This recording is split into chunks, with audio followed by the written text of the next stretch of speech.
Hello, ladies and gentlemen. Welcome to Winston's Master Duel Roundtable, presented to you by HIMediaTV. I am your host, Evan from HIMedia, and today has been quite the day in Master Duel, or the week in Master Duel, rather. So, first of all, we are in the throes of the Diabellstar Snake Eyes Renaissance. I say Renaissance, to be nice, it is a shit tier meta hell. It's bad. Like, I'm in platinum hell and I'm dying. But, needless to say, I built it too. I'm just not as good of a pilot as others, and I have seen some really interesting builds. And we'll get into some of those builds a little later on during, the highlights section. But also Resonators came. And while people were talking mostly about the Resonators, things like Soul Resonator and Scarred Dragon Archfiend being great extenders for the deck, I personally am more interested by the coming of the Earthbound Immortal engine, or archetype, or extensions that have come, with a focus on fusions and synchros, which, is kind of endemic for, maybe not so much the fusions, but certainly the synchros for the archetype.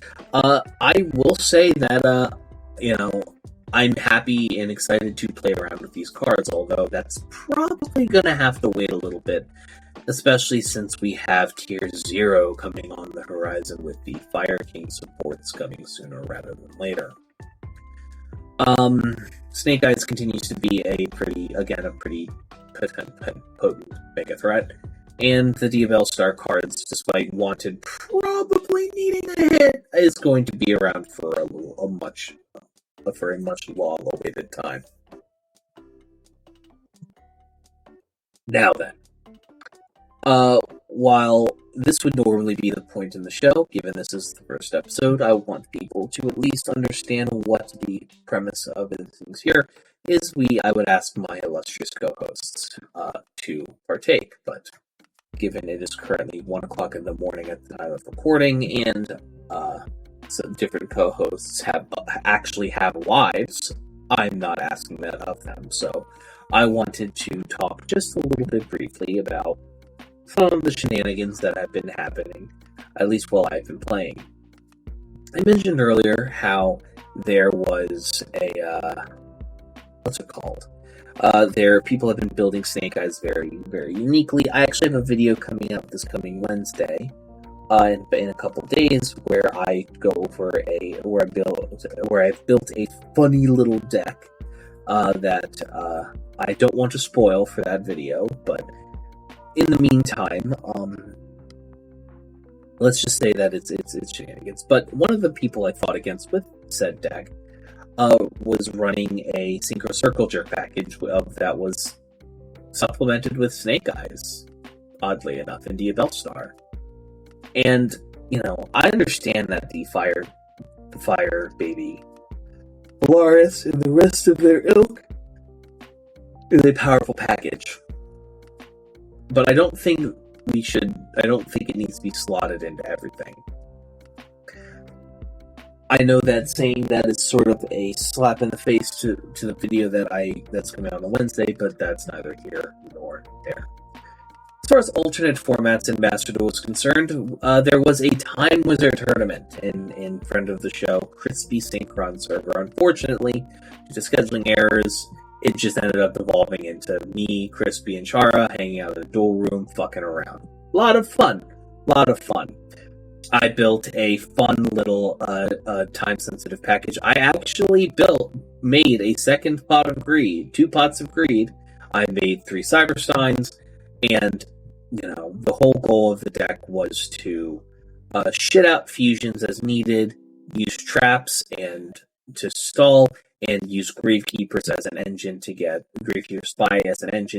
more monsters onto the field, at least in defensive capacities. We don't have things like Gravekeeper's Disciple, so I can't pop people's monsters. And we certainly don't have things like Shaman, which would have been amazing to have in a format like 2004 Time Wizard, but I digress. The deck primarily used Cyberstein, Metamorphosis, and Temple of the Kings paired with Mythical Beasts of Surskit to shit out myriads of different fusions. I could use a Charma Shabiri to normal summon that, use a Metamorphosis on it, and can go immediately into a Thousand Eyes Restrict, which is very funny. Now, granted, this was a relatively competent strategy that was mildly entertaining, but unfortunately, in the face of Spirit deck stack stall that Chara was playing, I could do quite literally nothing. Crispy decided to play some rudimentary version of Umi Control using a Grizzly. The Grizzly level 4 that searches out water monsters when it's destroyed by battle, as well as using, I forget what the name of it was, but it was specifically a monster that could attack your opponent directly when Umi was on the field. So it was less Umi control and more Umi beatdown, if I'm being perfectly honest, and I did not win. Although I fixed my deck and came back with some fierceness. I gotta be honest, the first Time Wizard deck I built for it was good shenanigans, and if I still had the chance, I would probably be running it in the tryout duels as we speak for funsies.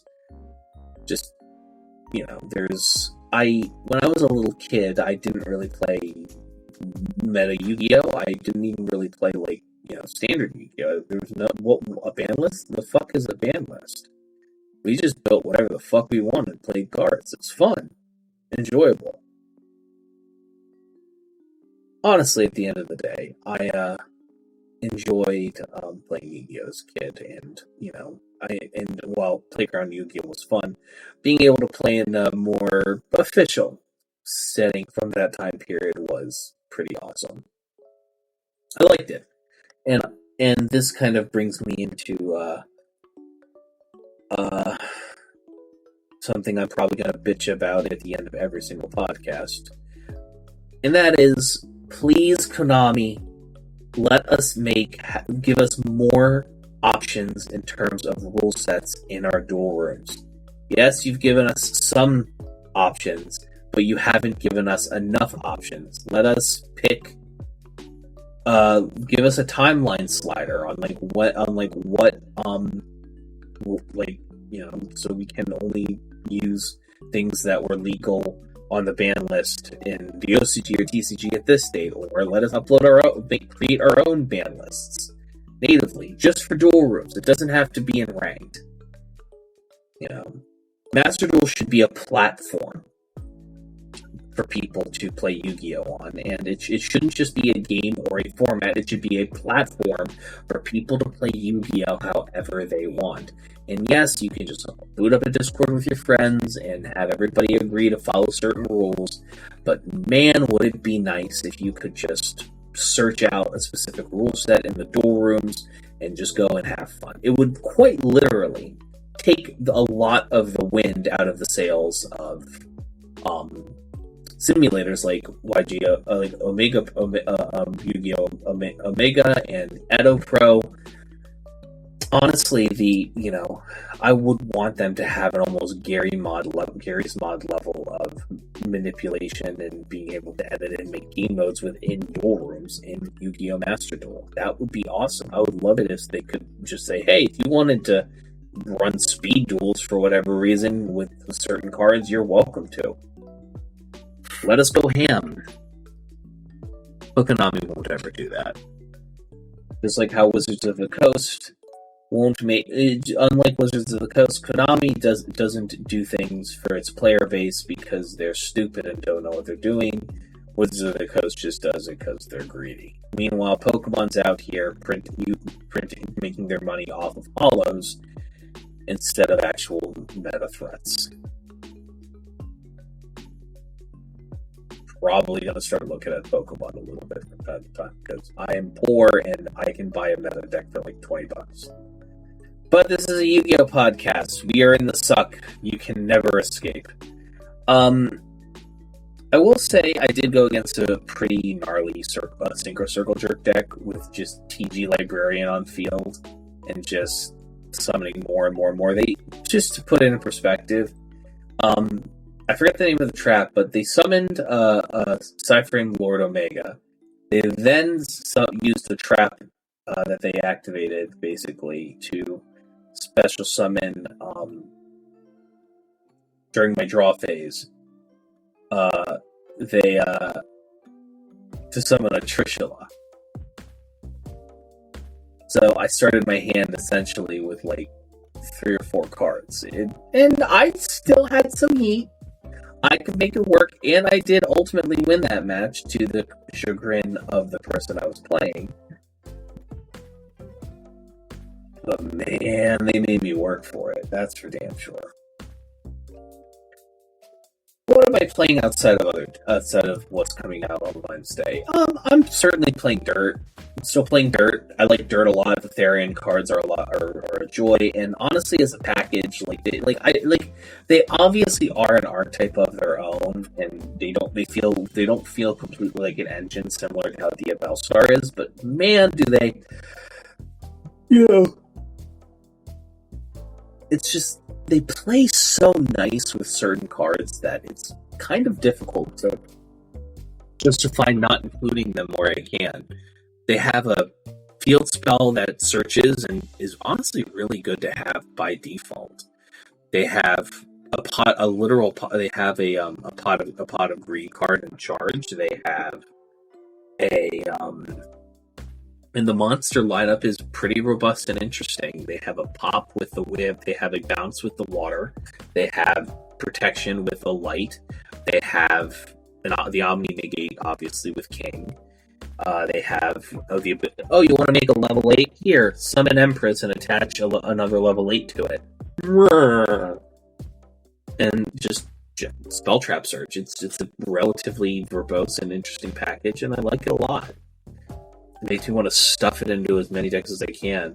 I wonder if I could stuff it in Generator.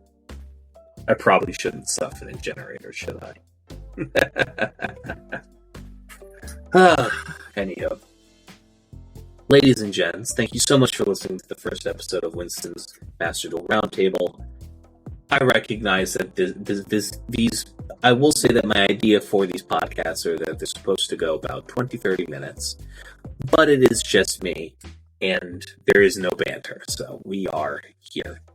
If you would like to be a guest on the Winston Master Duel Roundtable, make sure let me know in the Master Duel channel on the HIMedia Discord.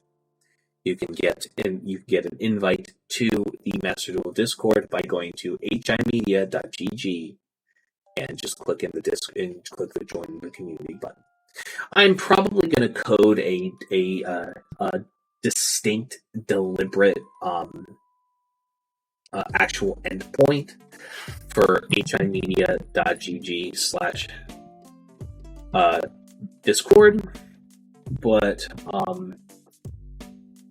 that is not up just yet. So I will be probably push out a I'll do a push to the repository tonight and probably have it up, but at least by the next episode. So, ladies and gentlemen, have a lovely rest of your night. Thank you so much for listening to this. Let the draws and top decks ever be in your favor, and have a wonderful day.